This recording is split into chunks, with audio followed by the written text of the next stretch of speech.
अस्सलाम वालेकुम नाज़रीन, प्रोग्राम इकोनॉमी इन फोकस के साथ मैं हूं आपका मेजबान बाकर अब्बास जाफरी। सम की इकोनॉमिक नंबर्स आर हेयर। सबसे पहले हम देख रहे हैं कि रिकॉर्ड रिजर्व्स पहुंच चुके हैं 27.23 बिलियन डॉलर्स के ऊपर।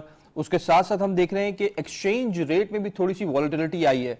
Now that is what we call anomaly, कि डिस्पाइट ऑफ द फैक्ट कि रिजर्व्स बेहतर हो रहे हैं, लेकिन जो ट्रेड डेफिसिट का डेटा आया है अराउंड 4 बिलियन डॉलर्स का जो डेफिसिट आया है, उसको देखते हुए हम देख रहे हैं कि एक्सचेंज रेट में वॉलेटिलिटी रही है रिसेंटली, और अराउंड 166.91 पे रिसेंटली क्लोज हुआ है US dollar to PKR. So that is where the key underlying factor is कि यहाँ पे डिस्पाइट द फैक्ट के कंट्री के रिजर्व्स बेहतर हो रहे हैं, डॉलर में स्टेबिलिटी कब आएगी? जो ट्रेड डेफिसिट का डेटा आया है क्या वो शॉर्ट टर्म में आया है, आगे चल के बेहतरी आएगी, एक्सपोर्ट नंबर्स इंप्रूव होंगे?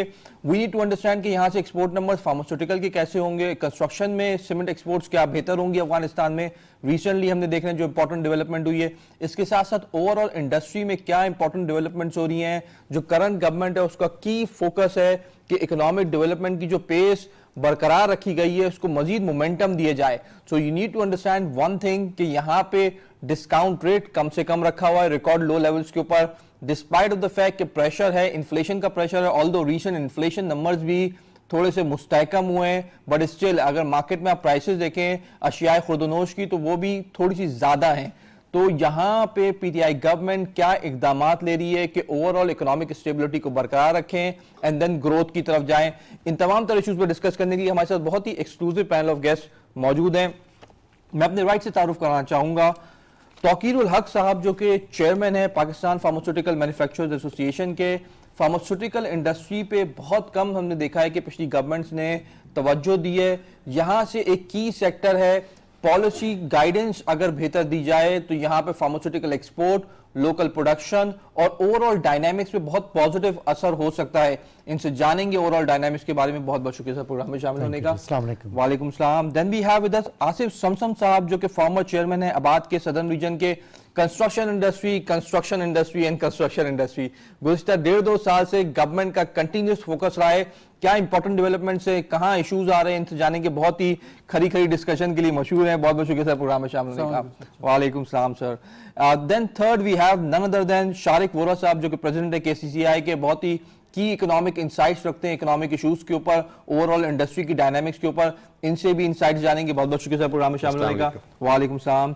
Then we have with us doctor Faisal Sultan Qadri sahab, जो कि इकोनॉमिस्ट हैं, की मैक्रो इकोनॉमिक नंबर्स पे इनसे लेंगे, खासतौर पर ट्रेड डेफिसिट का जो डेटा आया है। उसके बाद हमने देखा कि स्टॉक मार्केट में भी थोड़ी सी वॉलेटिलिटी बढ़ गई, थोड़ी सी जिटरनेस काफी हो गई।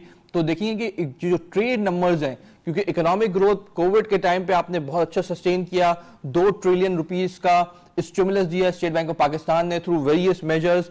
यहाँ पे जाके अब किस तरीके से हम इस इकोनॉमिक ग्रोथ को सस्टेन कर सकते हैं, विल टेक हिज इनसाइट्स। बहुत बहुत शुक्रिया प्रोग्राम में शामिल होने का। But first of all Tauqeer sahab, you have come to our show first time. सबसे पहले तो एक क्विक अपडेट दीजिएगा फार्मास्यूटिकल इंडस्ट्री की कि करंट गवर्नमेंट ने क्या की मेजर्स लिए और अभी इंडस्ट्री की डायनामिक क्या है। जी सर। जी देखिए, फार्मास्यूटिकल इंडस्ट्री जो है वो आजकल के स्पेशली जो हालात हैं कोविड के, वैसे भी बहुत इम्पॉर्टेंट है।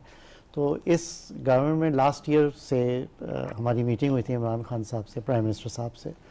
तो हम ये देख रहे हैं कि पहली दफ़ा गवर्नमेंट ने फार्मास्यूटिकल इंडस्ट्री पे एक स्पेशल फोकस किया है, और उसमें ये तय हुआ था कि फार्मास्यूटिकल इंडस्ट्री के जो इश्यूज़ हैं और इसके जो इम्पेडिमेंट्स हैं उसको भी दूर करना है। और दूसरा जो पोटेंशियल एरिया है वो एक्सपोर्ट है, क्योंकि इस वक्त हमारी एक्सपोर्ट जो फार्मास्यूटिकल की है सिर्फ 250 मिलियन यूएस डॉलर की है। और अगर आप कंपेयर करें with our neighboring country India and Bangladesh, अगर आप इंडिया को देखें तो 24 बिलियन यूएस डॉलर की एक्सपोर्ट है इंडिया की। 24 बिलियन यूएस डॉलर। तो उस पे हमारी ये बात हुई प्राइम मिनिस्टर साहब से कि उन्होंने ये कहा कि जी ही वांट्स टू सी कि फार्मास्यूटिकल इंडस्ट्री भी जो है वो रेवेन्यूज लाए थ्रू एक्सपोर्ट। जिस तरह आपने देखा कि टेक्सटाइल और दूसरे सेक्टर्स जो हैं ये एक्सपोर्ट में कंट्रीब्यूट कर रहे हैं, तो we have all the potential to contribute towards the export. सही, I think very key insights. So नाज़रीन, there is a huge gap. अगर आप अपनी नेबरिंग कंट्रीज से देखें तो बेस इफेक्ट की वजह से भी आप 100% ग्रोथ देख सकते हैं अगर आप प्रॉपर तौर पे पॉलिसी इंफ्रास्ट्रक्चर को इंप्रूव करें। इसके ऊपर और की इंसाइट्स लेंगे। Samsam sahab, what is happening in construction right now? बिस्मिल्लाहिर्रहमानिर्रहीम।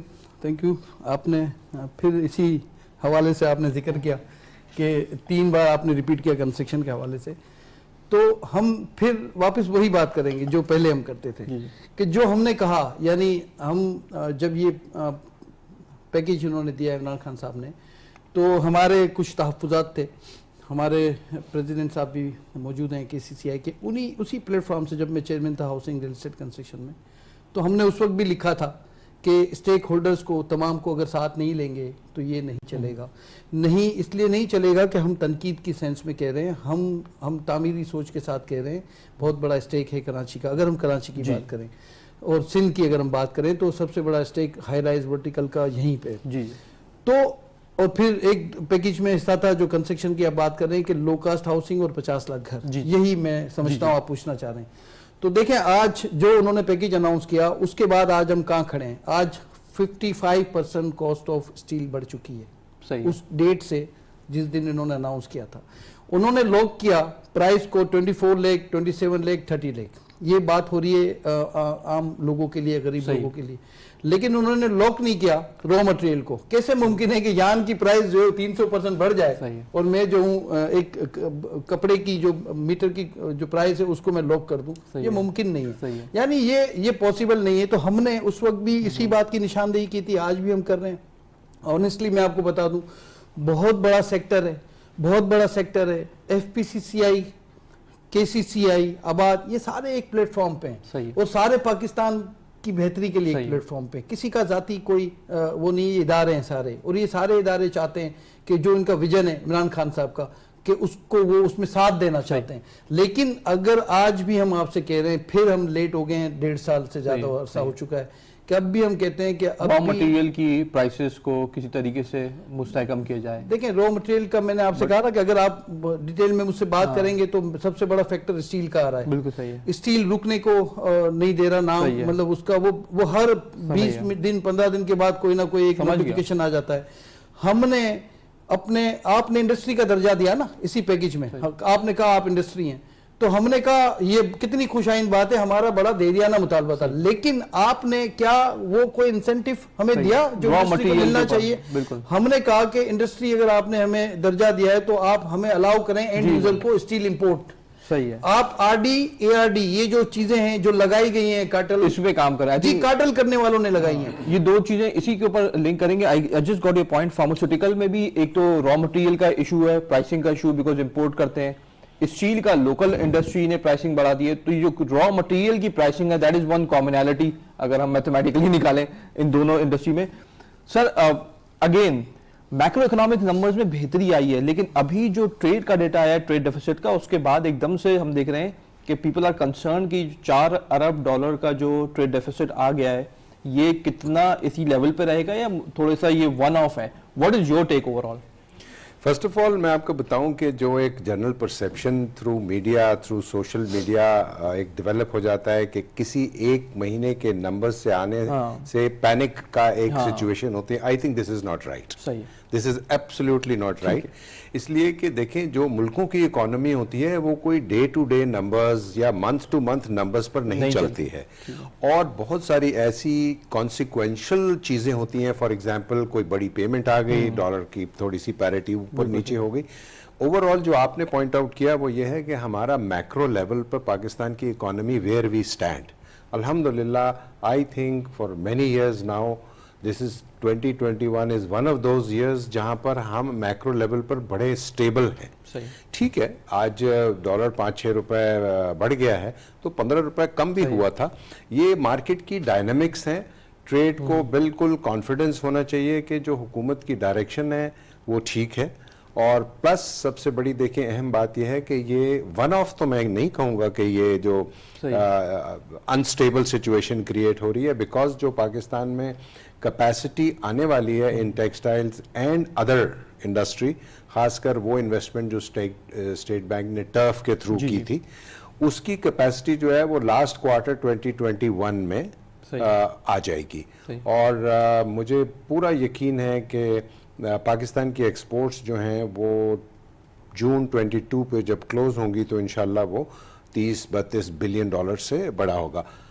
पाकिस्तान में इकोनॉमी की जो डायनेमिक्स हैं वो चेंज हो रही हैं। सही है। हुकूमत ने खुद एक पैराडाइम शिफ्ट लिया था। पहले साल हुकूमत बड़ी घबराई हुई थी, दूसरे साल में जब हुकूमत ने ये सोचा कि इकोनॉमी हैज़ टू एक्सपैंड, तो जब इकोनॉमी को आपने एक्सपैंड करना होगा तो इंपोर्ट्स बढ़ेंगी।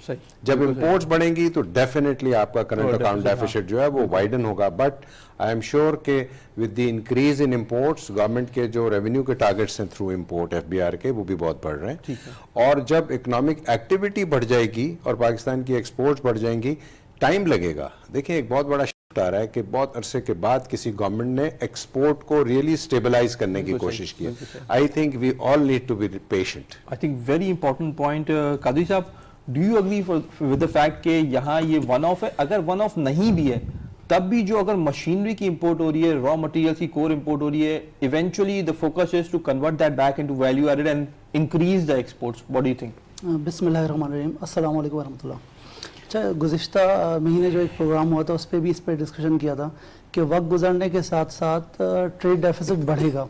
देखिए इसमें दो इश्यूज़ हैं, एक तो रियल इश्यूज़ हैं और एक परसेप्शन बेस्ड इश्यूज़ हैं। जैसे कि दीगर साहिबान ने फरमाया कि लोगों की तवक्कुआत भी कुछ मुख्तलिफ हैं। लाइक वो 3 मंथ्स की जो रिपोर्ट है, क्वार्टरली रिपोर्ट्स या मंथली रिपोर्ट को देखकर कुछ उम्मीदें वाबस्ता कर लेते हैं जो कि फौरी तौर पे होना दुरुस्त नहीं है। मिसाल के तौर पे जैसे आपने इंट्रो में फरमाया था और अभी भी अगर आप देखें कि इन्फ्लेशन रेट पिछले साल के मुकाबले में 1% कम हो गया है, लेकिन ये खबर जब लोगों तक पहुंची और लोग एक्सपेक्ट करने लगे कि इसका मतलब है प्राइसेस कम हो रही है, तो they are 2 different things. Inflation का कम हो जाना और प्राइसेस का कम होना 2 अलग अलग चीज़ें हैं। लेकिन लोग अगर इस तरह लेंगे कि इन्फ्लेशन कम हो रहा है लेकिन चीज़ें महंगी हो रही हैं, तो इस चीज़ को थोड़ा सा समझना है। आम तौर पर लोगों को समझने में मसला है। दूसरा, जैसे इंपोर्ट्स की बात की, चाहे स्टील की इंपोर्ट्स हो या रॉ मटेरियल की इंपोर्ट्स हो, इसके लिए एक की एलिमेंट में के लिए आपको जाना पड़ेगा 2019 और 15 जून, जो हमने एक बड़ा मुश्किल फैसला किया था। IMF प्रोग्राम के अंदर एक कंडीशन थी, वो था मार्केट बेस्ड एक्सचेंज रेट।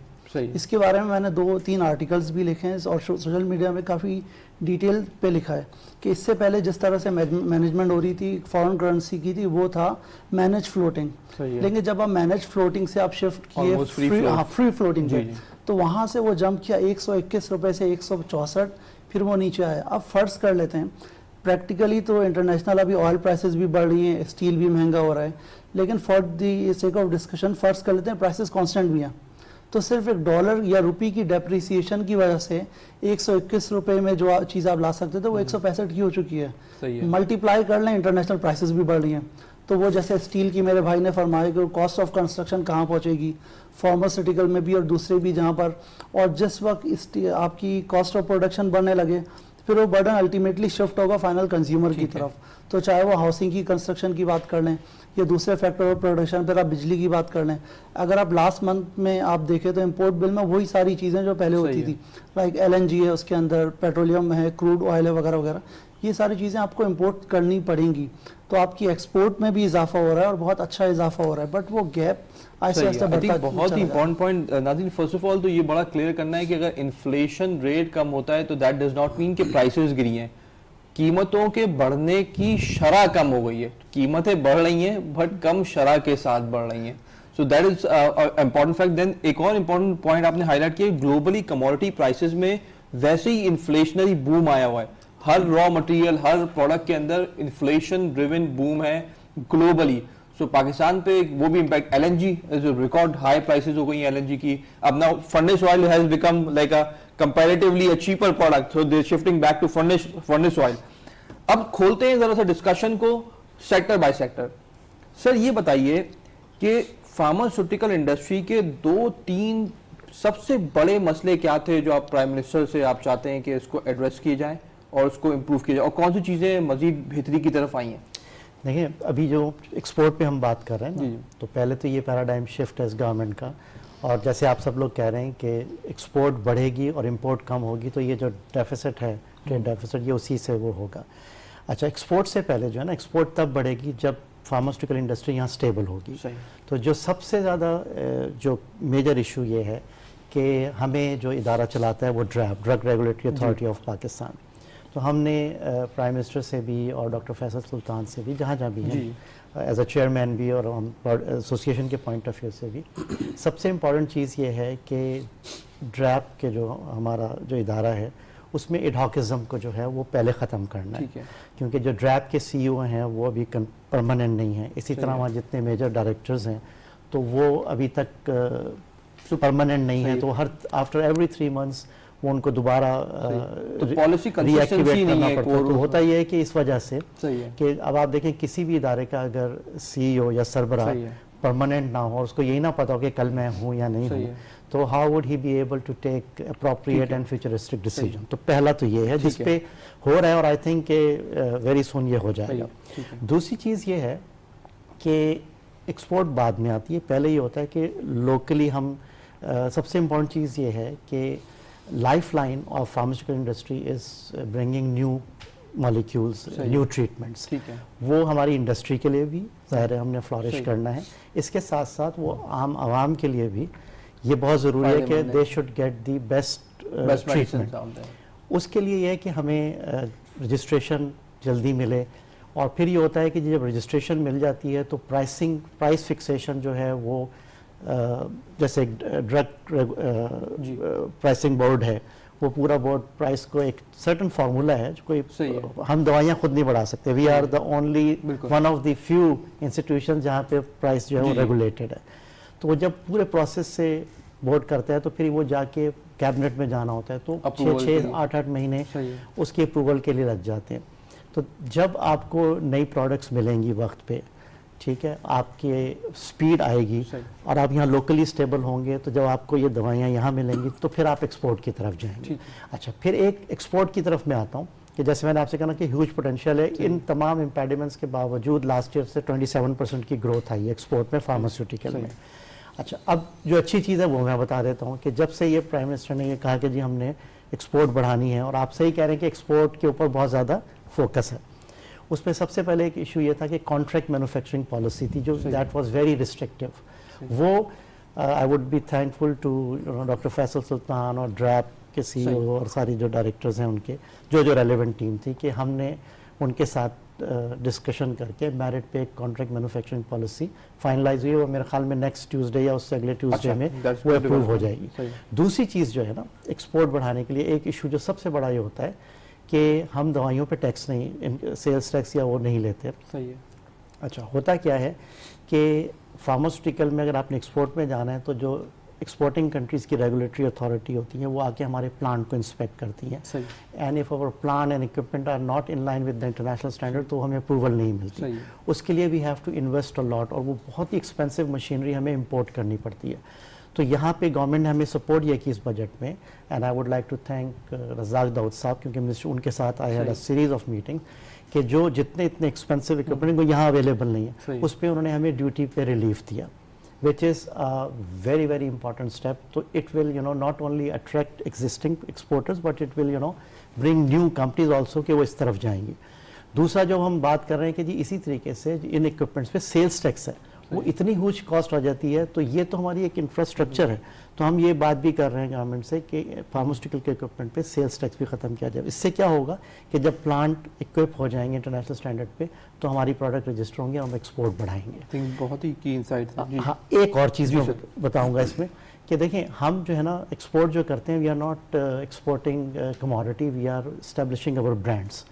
अच्छा, अब हम जहाँ जहाँ हम एक्सपोर्ट कर रहे हैं वहाँ पे हमारी डिस्ट्रीब्यूटर होता है, हमारी सेल्स टीम होती है, वहाँ हमारे मार्केटिंग एक्सपेंसेस होते हैं, ऑफिसेज होते हैं, and we have to establish our brand जो कि मेड इन पाकिस्तान है। ये नहीं है कि आपने किसी को बना के भेज दिया और फारिग हो गया वो फिर आपकी लाइक गारमेंट्स या वो, तो वहाँ हमने एस्टेब्लिश करने के लिए then we have to compete with neighboring countries India और वो। तो इशू ये आ रहा है कि हम जो एक्सचेंज प्रोसीड्स है वो हम 15% है यहाँ, तो हमने गवर्नमेंट से इसमें हमने जो स्टेट बैंक के गवर्नर उनसे भी बात की, प्राइम मिनिस्टर से भी, रज़ाक दाऊद साहब से बात की है कि ये नेबरिंग कंट्रीज़ में 50% है। सही है। और यहाँ पे आईटी को शायद 35% दे रहे हैं, तो एटलीस्ट 35% या 50% दे। क्या होगा कि जब हम when we are unable to send money there, to you know पे सही है सैलरीज और अपने मार्केटिंग एक्सपेंसेस कर लेंगे, तो क्या है कि दूसरी कंट्रीज जो है ना वो हम स्टैब्लिश नहीं कर सही पाए। ये एक बहुत बड़ा इम्पेडिमेंट है और ये दूर हो जाएगा। तो आप ये देखेंगे इस एंगल से देखें कि ये 15% से 35% ज़रूर हो रहा है, लेकिन आप ये देखें कि कितना पोटेंशियल है, कि कितनी ग्रोथ जो है वो आएगी जब हम बिजनेस को स्टैब्लिश करें। आई थिंक बहुत ही की इंसाइट दी, बहुत ही इंपॉर्टेंट डेवलपमेंट्स हो रही है जिसका हमें पता नहीं है फार्मास्यूटिकल। तो अंडरलाइंग हम देख रहे हैं हर सेक्टर के अंदर जो है वो पॉलिसी इश्यूज को रिजॉल्व किया जा रहा है, जिसका इम्पैक्ट आगे चल के आएगा आपको एक्सपोर्ट्स के नंबर्स पे। आप देखिए 2-3 पॉइंट्स बड़े वैलिड हैं। बोथ आईटी का मसला भी यही था कि हम अगर बाहर कुछ एस्टैब्लिश कर सकते हैं तो we can not send money abroad. उसमें exchange rate was a big issue because government was monitoring that कि कोई ऐसा ना हो कि इतना आउटफ्लो कि एक्सचेंज रेट आपका बहुत वॉलेटाइल हो जाए। How do you perceive this? मैं एक ऐड करूं, जो अभी चेयरमैन फार्मास्यूटिकल एसोसिएशन के फरमा रहे थे कि इम्पेडिमेंट्स जो हैं वो, तो जो मेरा फीडबैक है to the government on their issue is कि हमारे यहाँ जो फार्मास्यूटिकल का रॉ मटेरियल है सही, that basically is hugely imported. और वो जो हमारा जेनरिक जो रॉ मटेरियल है जिससे कि फार्मास्यूटिकल बनती है, उसकी प्रोडक्शन लाइंस जो हैं उस पर बहुत कम काम हुआ है। सही है। और as a matter of fact मैं आपको बताऊं कि जो सेंसस है, जो स्टैटिस्टिक्स है, चेयरमैन साहब वाउच मी कि पाकिस्तान में स्टिल जो कंजम्पशन है दवाइयों की पर कैपिटा, वो as compared all over the world still very low. अभी हमारी जो फार्मास्यूटिकल इंडस्ट्री है एग्जिस्टिंग, हमारे यहाँ मल्टीनेशनल्स छोड़ के चली गई, सही है, जो कि पाकिस्तान में थी बहुत बड़ी बड़ी कंपनीज, वो because of mergers, because of acquisitions, वो पाकिस्तान की मार्केट को छोड़कर चली गई हैं। उसमें प्रोबेबली 2 रीजंस, एक तो उनकी जो इन्वेस्टमेंट का जो सेफ्टी था, और दूसरा प्राइसेस, उनको इनफ प्रॉफिट्स नहीं थे। But having said that, Pakistan के जो हालात हैं और जो इतनी बड़ी पाकिस्तान की जो पॉपुलेशन ग्रोथ हो रही है, उसमें ज़रूरत इस बात की है कि इंश्योर किया जाए कि pharmaceuticals are available to the people of the country first at a reduced price. सही है। और उसके लिए ज़रूरी ये है कि गवर्नमेंट जो फार्मास्यूटिकल का रॉ मटेरियल है उसकी प्रोडक्शन के लिए जो कैपिटल कॉस्ट है वो स्टेट ही बर्दाश्त कर सकती है। उसके लिए छोटी फार्मास्यूटिकल कंपनीज जो हैं वो इन्वेस्टमेंट नहीं कर सकती। इसमें मैं थोड़ा सा ऐड करना चाहूँगा। आप बिल्कुल सही कह रहे हैं कि more than 95% raw material is imported either from China or some our neighboring country। और अब इस point of view से आप ये देखें कितना import जो है वो हमारी बढ़ जाती है इस वजह से। और प्लस ये है कि अब ये कोविड की वजह से बहुत सारे ये जो इश्यूज आए हैं, तो ये रॉ मटेरियल या तो मिल नहीं रहा है या आपको शिफ्ट करना पड़ा है, महंगा हो गया। सही है। तो फ्यूचर यही है कि we should be self sufficient in terms of और APIs। और उसके लिए मेरी सजेशन गवर्नमेंट को ये होगी कि ये इतना आसान नहीं है, it can not be done overnight. इसके लिए टेक्नोलॉजी ट्रांसफ़र चाहिए। अब ये CPAC का जो हमारे एक वो चल रहा है, तो अगर हम, क्योंकि देखें 70-60% हमारा रॉ मटेरियल चाइना से आता है, तो वहाँ से अगर हम जॉइंट वेंचर हो और वो टेक्नोलॉजी यहाँ लेके आए, और यहाँ पे जो लीडिंग फार्मास्यूटिकल कंपनीज हैं दे शुड आल्सो चिप इन।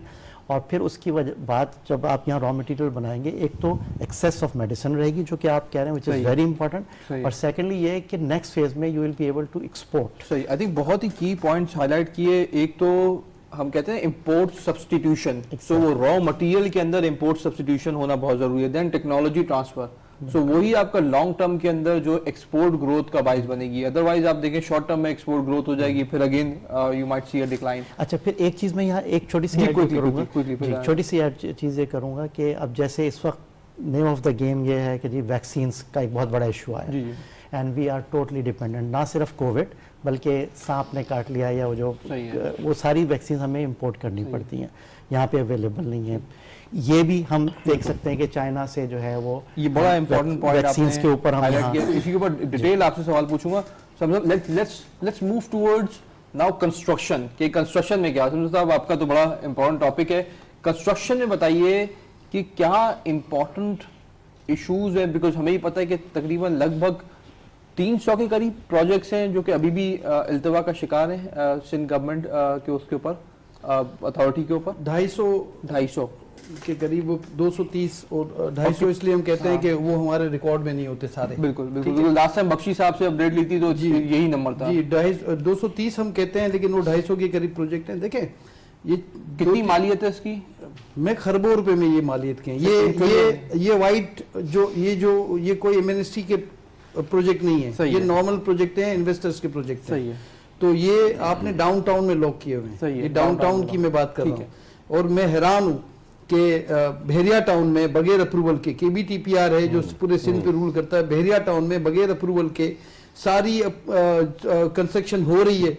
और फिर हमें ये खदशा है, क्योंकि देखें इन्वेस्टर तो हमारे मुल्क के लोग हैं ना। सही है। हम हमारा मकसद क्या होता है, हम आपके प्रोग्राम में आते हैं, ये सारे लोग पाकिस्तान की इकोनॉमी के लिए, पाकिस्तान की बेहतरी के लिए हम आते हैं। हमारा एक ही एजेंडा होता है, हमारा कोई जाती एजेंडा नहीं होता। जब हम ये देख रहे हैं कि कहीं आगे जाके कुछ खदशा है हमारा कि ओनरशिप नहीं है और बाकी मामलात हैं, हमने कभी मुखालफत नहीं की किसी भी डेवलपर की, चाहे वो बहरिया टाउन हो। हमने हर उस इंडस्ट्री की या हर उस बिल्डर को सपोर्ट किया है जो इस Pakistan What is causing the delay? ये बताइए क्या what is causing the delay at the end of the Sindh government? Because last time में मैं ये सवाल स्पेसिफिकली पूछा था कि what is causing, एक तो उन्होंने फैक्टर वो बताया था जो कि फार्मास्यूटिकल वाला है कि बहुत एडहॉक लोग चेंज होते हैं जिसके बाद सारे प्रोजेक्ट्स रुक जाते हैं, नया बंदा आ जाता है।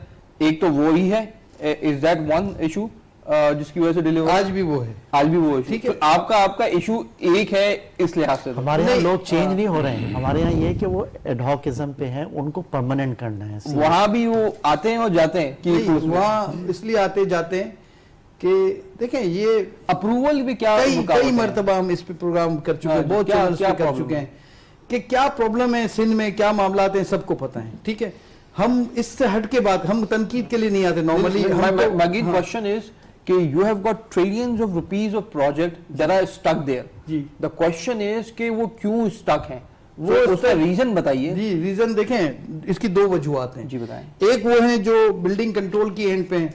हम कहते हैं कि बायलॉज जो भी आप बनाएं उसमें स्टेबिलिटी, जैसे उन्होंने कहा कि स्टेबिलिटी जब तक नहीं होगी, ये आप समझे कि कोई डिस्पोजेबल नहीं है, ये कोई मिल्क का एक लीटर या कोई ऐसी कोई चीज नहीं है। ये 5 साल 10 साल चलता है एक प्रोजेक्ट जब अनाउंस होता है। आज मैं वर्किंग शुरू करता हूं, 2 साल लगते हैं मुझे उस पेज पे आने में जब वो अंडर कंस्ट्रक्शन, जिसको मैं कह सकता हूं कि मेरा प्रोजेक्ट अंडर कंस्ट्रक्शन है। लेकिन आप उससे पहले 4 मरतबा पॉलिसी चेंज करेंगे, 4 मरतबा लॉ में अमेंडमेंट करेंगे, तो ये कैसे ये मुमकिन है कि हम इससे देखें। एक तरफ हम इमरान खान साहब की जब हम बात करते हैं, ऑनेस्टली हम हमेशा हर फोरम पे कहते हैं कि जो सिंसियरिटी उन्होंने दिखाई, जो सिंसियरिटी उनमें है इस सेक्टर के हवाले से, और जिस तरह वो विलिंग है कि ये चले, किसी भी तरह चले। लेकिन यकीन करें कि चीफ सेक्रेटरी लेवल के जो वीकली आपको हमारे कुलीग भी आके बताते होंगे कि वीकली ये मीटिंग्स होती हैं, उसके बावजूद जब हम नहीं करा सक रहे हैं तो हमने हाथ उठा लिए। मैं आपको बताऊं, हम थक चुके हैं, हमने कई मरतबा तजावीज दी। देखें होता क्या है नॉर्मली, जब the change of bylaws जो कि सिर्फ बाय लॉज नहीं है, बाय लॉज। और बताइए सेकंड क्या है? जी, सेकंड मैं आप बात करें अगर पूरे पाकिस्तान की या सिंध की, मैं क्योंकि आप सदर्न रीजन को देखते हैं, बिकॉज यहाँ पे पूरे पाकिस्तान में अब देख रहे हैं। हाँ, पूरे पाकिस्तान में पेस फिर भी ज्यादा है नया पाकिस्तान हाउसिंग की और कंस्ट्रक्शन की। जी। सिंध में इल्तवा का शिकार नजर नहीं आया ना। हाँ, पाकिस्तान में पेस अच्छी है। जिस दिन पैकेज आया था उसी दिन मीडिया पे हमने कहा था कि आपको ये काम होता हुआ नजर नहीं आएगा, बिकॉज के हमने तमाम सिंध हद तक, सिंध की बात कर लेता हूं, हमने तमाम स्टेक होल्डर्स को साथ नहीं लिया, हमने पॉइंट स्कोरिंग वालों को साथ रखा हुआ है। उनका काम, उनका मखसूस टारगेट है। हम कहते रहे कि देखें ये इदारे हैं जो आपको निशानदेही कर रहे हैं कि ये हर्डल्स हैं, अगर आपने दूर नहीं की। हम आपको पहले दिन से कह रहे थे कि again I am asking you what are those hurdles? Approval ना, द क्वेश्चन इज कि प्राइम मिनिस्टर ने तो 100 से ज्यादा meeting if I am not mistaken कर ली है इस कंस्ट्रक्शन के ऊपर। 100 से ज्यादा। अगर आप मुझे इजाजत दें तो जो आसिफ समसम बताना चाह रहे हैं, 2-3 दफा उन्होंने मेरी तरफ देखा और वो मुस्कुराए। तो आप बताइए। देखें, हमारा जो शहर है और जो सूबा है, and there is no contempt of court with all due regards to the highest courts of my country. Karachi और Sindh is such an unfortunate के सुप्रीम कोर्ट के जो डिसीजंस हैं 2012 जो कराची बदमनी केस का, सिंस देन टिल नाउ जितनी रिस्ट्रिक्शंस हैं कराची पे वो किसी सूबे में नहीं है। And I have no hesitation to say through your platform कि कराची और सिंध की जो तरक्की है वो सफ़र कर रही है because of the wrong interpretation of the courts orders. Okay, सबसे पहले तो कोर्ट्स को चाहिए कि वो क्लैरिटी लेकर आए। सही है। 2012 से लेकर आज तक सुप्रीम कोर्ट ने कन्वर्जन बैन किया हुआ है। मींस कि आप कराची में कोई जमीन इंडस्ट्री के लिए नई नहीं कन्वर्ट करा सकते। कैन यू इमेजिन है, एग्रीकल्चर है तो उसको नहीं कर सकते।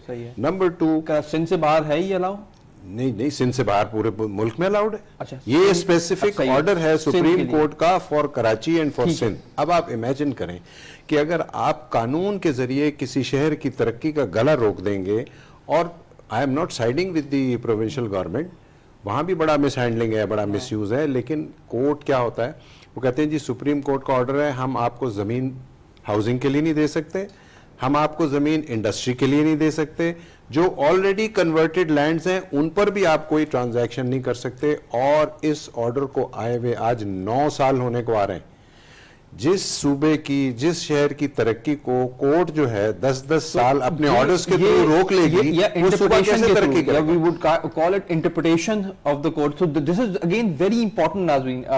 सर मैं एक बात और ऐड कर दूं, जो आपने कहा था, देखें हौसला आ गया सब। हाँ, वैसे जबान काफी लड़खड़ा दी थी इससे पहले। मैं थोड़ा सा यही मैं जाना चाह रहा था कि उस, क्योंकि ये एजुकेशन पर्पस के लिए, ताकि आवाम को पता लगे कि हम कहाँ पे फर्दर इसको एक्सपेडाइट कर सकते हैं। सर आपको मैं यूं बताऊं कि ये जो 230 प्रोजेक्ट की बात होती है ना, ये क्यों हम करते हैं, ये उस रोड पे वाक़े हैं जो कानून साजी के बाद कन्वर्जन अलाउ किया सिंध हुकूमत ने, जो सिटी काउंसिल की रिजोल्यूशन के बाद, सिटी काउंसिल मदर होती है किसी भी मेट्रोपोलिस शहर की, उसकी रिजोल्यूशन के बाद सिंध हुकूमत ने लेजिस्लेशन की और 26 डिक्लेयर्ड रोड थे जिसपे मुख्तलिफ हमारे जो शहर के या पाकिस्तान के लोग हैं उन्होंने इन्वेस्टमेंट की और प्रोजेक्ट बनाने के लिए ज़मीनें खरीदी और उसका कन्वर्जन पे नो मोर कन्वर्जन का साइन कोर्ट से अब हमें जो कहा गया कि नो मोर कन्वर्जन। तो हमारा ये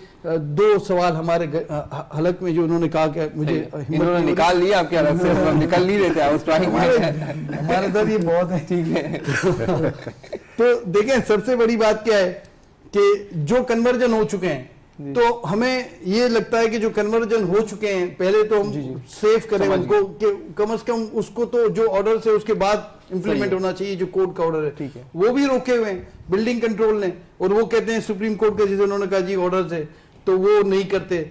दूसरा, जो कन्वर्जन होने के लिए प्रोसेस में वो सारे भी रुके हुए। तो हमने तो कानून साजी जो हुई थी, जो स्टेट का लॉ था, उस लॉ को फॉलो करते हुए हमने, आपने एक जो नोट 5000 का उसमें लिखा है स्टेट बैंक ऑफ पाकिस्तान ने जारी किया और आप कह दें कि ये अब वैलिड नहीं है, तो that is to say Sindh government wants to play very safe के जो नए प्रोजेक्ट भी ऐसा ना हो कि अप्रूवल दे दें और फिर बाद में कोई कोर्ट का मसला है। कादी साहब आपका फीडबैक लेना चाहिए। आप ये देख रहे हैं कि इंडस्ट्री के इश्यूज भी रिजॉल्व हो रहे हैं, लेकिन बहुत सारे ऐसे इश्यूज हैं जो कि अगर रिजॉल्व हो जाएं तो ट्रिलियंस ऑफ रुपीस फ्लो हो सकते हैं स्ट्रेट अवे टुमारो। अच्छा, मैं अगर मुझे 1 मिनट दे दें सर, कादी साहब को मैंने बिल्कुल, मैं आपकी वो डिले वाले में एक आने वाला मैं आपको बता दूं, आने वाला है कल से। जी सिविल एविएशन की एनओसी का एसआरओ दिया गया फरवरी में कि no need to required civil aviation या हाइट एनओसी फ्रॉम एयरफोर्स और सिविल एविएशन। बहुत अच्छी बात की, वो कहते हैं ना कि प्राइम मिनिस्टर साहब ने तो ये सोचा कि अब जरूरत नहीं है और तेज हो जाएगा प्रोसेस, लेकिन ब्यूरोक्रेसी में क्या हुआ कि सिविल एविएशन ने कह दिया कि जी अब आज के बाद आप हमारे पास नहीं आना, हम एनओसी नहीं देंगे।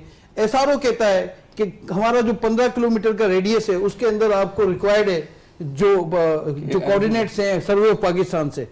अब आज का मैं बता रहा हूँ, सिविल एविएशन ने कहा है कि आप एनओसी हमारे पास लेके ना आए, हम नहीं देंगे। आप उस अथॉरिटी के पास जाएं जो आने वाला है मसला, जो अथॉरिटी अप्रूवल करती है। 6 कंटोनमेंट है और एक एसबीसीए को उन्होंने थोड़ी सी ट्रेनिंग दी, कैंटोनमेंट वाले कहते हैं कि हमें नहीं देंगे। अब ये आपको कोऑर्डिनेशन के इश्यूज बहुत हैं। जी कादी साहब, how do you look at it, because economy में ग्रोथ पोटेंशियल है, ग्रो करने की कोशिश कर रही है इकोनॉमी, टैक्स कलेक्शन इंप्रूव हो रही है, बट ये टीदिंग इश्यूज हैं हर सेक्टर के अंदर that need to be resolved। जी सर, व्हाट्स योर टेक? जी भागवत साहब, सबसे पहले तो आपको दाद दूंगा कि आपने एक बड़े माहिर इन्वेस्टिगेटिव जर्नलिस्ट का अभी आपने मुजाहरा किया, और जो फसाहत और बलागत और तशरीह के पर्दे में आसिफ भाई कुछ चीज़ें उनकी वजाहत नहीं करना चाह रहे थे। आपने खुद वो स्टेट टेलीविजन हैज इवॉल्व्ड माशाल्लाह, तो you can give credit to PTV authority. इन्होंने मुझे बड़ा प्रेशर किया पिछले प्रोग्रामों में, इसलिए मैं थोड़ा मोहतात। जी सर, आप बताएं। नहीं, लेकिन ये तो वाकई ये एक तब्दीली है डेफिनेटली कि चीज़ें लोगों के सामने जा रही हैं थ्रू स्टेट चैनल्स। अच्छा, इसमें 2-3 चीज़ें वजाहत तलब है। जैसे आपने जो बातें इन्होंने फरमाई उसको सादे से अल्फाज में बता दें कि जो डिले है इसका एक रीज़न जो फेडरल और सिंध गवर्नमेंट के दरमियान लैक ऑफ कोऑर्डिनेशन पहले दिन से था, आज के दिन भी उसमें कोई बेहतरी नहीं आई है। प्रैक्टिकली ये चीज़ यही निशानदेही पहले दिन की थी। बिल्कुल वो ये 18वीं तरमीम के बाद उनका जुरिडिक्शन ही नहीं है। जी सर, उनको तो बोलना नो ब्रो, तो आज के दिन तक अनफॉर्चुनेटली दोनों उतना ही फासला है उन पे पैरल चल रहे हैं। दूसरा एक और मसला ये है कि देखें हमारी जो भी इकोनॉमिक टीम है बहुत मेहनत से काम कर रही है। उनकी सिंसेरिटी पे या उनकी हुब्बुल वतनी पे बिल्कुल भी किसी को कोई शक नहीं है, लेकिन प्रॉब्लम ये है कि वो चीज़ें आवाम तक पहुंचा नहीं पा रहे जो वो कर रहे हैं। अभी जैसे आपने बताया, बाकी दीकर गेस्ट ने जो बताया कि लॉन्ग टर्म में रॉ मटेरियल की या इंपोर्ट सब्सिडिशन, रॉ मटेरियल की इंपोर्ट सब्सिडिशन या टेक्नोलॉजिकल ट्रांसफ़र पर जाएंगे और बजट डेफिसिट बढ़ने लगेगा। हुआ ये कि गुज़िश्ता 2 सालों से सोशल मीडिया और दूसरे प्राइवेट चैनल्स के ज़रिए बताया गया कि ट्रेड डेफिसिट बहुत बुरा है और अब हम इसको कम करते जा रहे हैं और ये हमारी कामयाबी है। अब 2 साल में जब लोगों ने सीखा, जिनको इकोनॉमिक्स नहीं पता उन्होंने सीखा कि ट्रेड डेफिसिट कम होने का मतलब हम तरक्की कर रहे हैं। सही। और अब जब ट्रेड डेफिसिट बढ़ने लगेगा, जो कि लॉन्ग टर्म में बढ़ना मजबूरी है, जैसे कि फरमाया कि अगर आपको यहाँ पर प्रोडक्शन करनी है रॉ मटेरियल की, पॉसिबल नहीं है कि ट्रेड डेफिसिट ना बढ़े, इंपोर्ट्स बढ़ेंगे और जो आपका गैप है रेमिटेंसेस वो शॉर्ट टर्म में तो फिल करेंगी, लेकिन जैसे जैसे आप यहाँ पे आप टेक्नोलॉजिकल ट्रांसफ़र की तरफ जाएंगे तो गैप इतना बढ़ेगा फिल नहीं हो सकेगा। तो सबसे पहले हमें उस टीम को भी चाहिए कि लोगों तक ये अवेयरनेस पहुँचाए कि लॉन्ग टर्म में बेहतरी के लिए ज़रूरी है, इसको बर्दाश्त करना पड़ेगा। सही है। दूसरा एक मसला इसके अंदर ये आ गया कि जैसे आपने ये देखा कि तमाम लोग इंसान हैं, जो भी लोग हैं और इंसान हैं, गलती हो सकती है उनसे, तो एक रिव्यू भी होना चाहिए कि जो पॉलिसीज़ बनाई गई, 2-3 पॉलिसीज़ हैं जिसमें रिव्यू की भी ज़रूरत है। और जैसे कि मेरे भाई ने फरमाया कि स्टेक होल्डर्स का इनपुट बड़ा अहम है, क्योंकि जिस वक्त वो इनपुट अगर नहीं लिया जा रहा तो थोड़ा सा ओनरशिप में कमी आ जाती है कि आपके रिलेटेड, आपकी इंडस्ट्री रिलेटेड पॉलिसी है और उसमें आपका इनपुट शामिल नहीं है, तो उस वक्त उतनी ज़्यादा विलिंगनेस हो नहीं पाती। तो जिस तरह टीम्स बनी हुई हैं, टास्क फोर्सेस हैं, इसमें अगर तमाम रिलेटिव लोगों का इनपुट भी शामिल कर लिया जाए, प्लस माजी की कुछ पॉलिसीज़ को रिव्यू कर लिया जाए, जिसमें अहम तरीन जो है वो आपका मार्केट बेस्ड एक्सचेंज रेट, क्योंकि एज एन इकोनॉमिस्ट मेरी सजेशन है इसका रिव्यू होना ज़रूरी है। कि जैसे अभी आपने फरमाया कि ये तो आपका साथ देंगे बहुत, फार्मास्यूटिकल के अंदर आप मैनेज कर रहे हैं या चीनी के अंदर आप मार्केट पे नहीं छोड़ रहे प्राइसेस को, गंदम पे आपकी कोशिश होती है कि आटे की कीमतें कंट्रोल रहें। जब सब चीज़ों के लिए गवर्नमेंट अपने स्टॉक को इस्तेमाल करती है, अब सेंट्रल बैंक अपने रिजर्व को इस्तेमाल नहीं कर रहा डॉलर्स की। जैसे अभी एक और बड़ा गलत परसेप्शन बिल्ड हुआ था कि हमारे रिजर्व अभी $2.77 बिलियन SDR आई थी, तो लोगों ने समझा 270 बिलियन $2.77 बिलियन आए, अब तो रुपये बहुत मुस्तहकम हो जाएगा। इस पर भी मैंने सोशल मीडिया पे एक पूरा ब्लॉग लिखा है। देखिए वो एक मॉनेटरी इंस्ट्रूमेंट है, फिजिकली एक भी डॉलर पाकिस्तान में आया नहीं है। और free floating exchange rate, market based exchange rate में जब तक फिजिकली डॉलर्स की फॉर्म में डॉलर नहीं आएगा मार्केट में, आपकी रुपी स्टेबल नहीं होगी। वो आएगा आपकी एक्सपोर्ट के थ्रू। नंबर 2 वो आएगा रेमिटेंस। $4 बिलियन के ट्रेड डेफिसिट ने सब बराबर कर दिया। हाँ, और 2.7 बिलियन। और ये जो गैप बढ़ रहा है वो ज्यादा खतरनाक है। हर आने वाले महीने अगर वो गैप उसी तरह बढ़ता रहे तो हमें लोगों को भी थोड़ा सा अवेयर करना। बहुत ही की पॉइंट्स हाईलाइट किए। We coming towards the last section of the show. Sir, आपकी क्या रिकमेंडेशन होगी गवर्नमेंट को, जो आप ऑलरेडी बहुत सारे फोरम से देते हैं, खासतौर पर looking at the pharmaceutical and construction issues जो आपने प्रोग्राम में आपने हाईलाइट किए, वो बेचारे तो घबरा रहे थे। What is your suggestion to the government? नहीं, सबसे पहले तो ये बताऊं कि वो आसिफ समसम जो है ना, माशाल्लाह बड़े वेल वर्स्ड और वेरी कॉम्पिटेंट, हम इनसे पूछते रहते हैं कंस्ट्रक्शन के बारे में। My point of view to your question is very very simple. Pakistan की जो इकोनॉमी है वो अल्हम्दुलिल्लाह कंसोलिडेशन के स्टेज पर आ गई है। सही है। अब ज़रूरत सिर्फ इस बात की है कि लॉन्ग टर्म पॉलिसी मेकिंग में गवर्नमेंट का जो डायरेक्शन है वो नज़र आना चाहिए। सही है। और वो तब नज़र आएगा जब जितनी गवर्नमेंट की मिनिस्ट्रीज हैं, फॉर एग्जांपल गवर्नमेंट की मिनिस्ट्री है कॉमर्स, उसको ये बताना होगा, पूरे पाकिस्तान को डायरेक्शन देनी होगी कि which other products other than से टेक्सटाइल्स, सो दैट पाकिस्तान की जो एक्सपोर्ट बास्केट है वो बड़ी हो जाए। सही। आप टेक्सटाइल के बेस पर 25 बिलियन डॉलर से ज्यादा नहीं जा सकते। हाँ, फार्मास्यूटिकल कर सकते हैं, आप दूसरी बेशुमार प्रोडक्ट्स टेक्नोलॉजी पे जा सकते हैं, रिसाइकलिंग इंडस्ट्री पे जा सकते हैं, प्लास्टिक्स रिसाइकलिंग पे जा सकते हैं, पेपर की रिसाइकलिंग पे, स्टील में, बहुत सारे प्रोडक्ट्स हैं और पूरी दुनिया में शिफ्ट आ गया है। अनफॉर्चुनेटली हमारे यहाँ अभी तक मिनिस्ट्री ऑफ इंडस्ट्री ने कोई इंडस्ट्रियल पॉलिसी नहीं दी। Ministry of policy is the first priority. ठीक है, export policy is the first priority.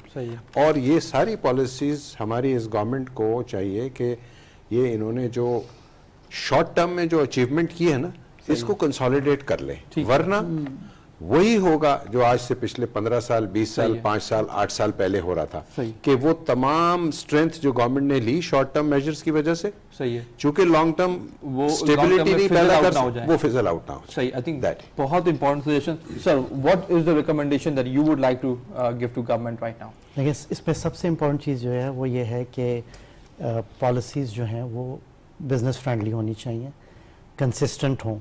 जिस तरह के प्राइम मिनिस्टर ने भी ये कहा और यहाँ के जी हमने फार्मास्यूटिकल सेक्टर को हमने इस वक्त पॉलिसी का पार्ट है कि हमने इसकी इम्पेडिमेंट्स दूर करनी है, तो कंसिस्टेंसी हो। और इसके साथ साथ जो है वो ये है कि इंसेंटिवाइज पॉलिसीज होनी चाहिए। जिस तरह टेक्सटाइल में इंसेंटिव दिया, फार्मास्यूटिकल को देखें, फार्मास्यूटिकल को गवर्नमेंट को should treat as a new product. सही है, ठीक है।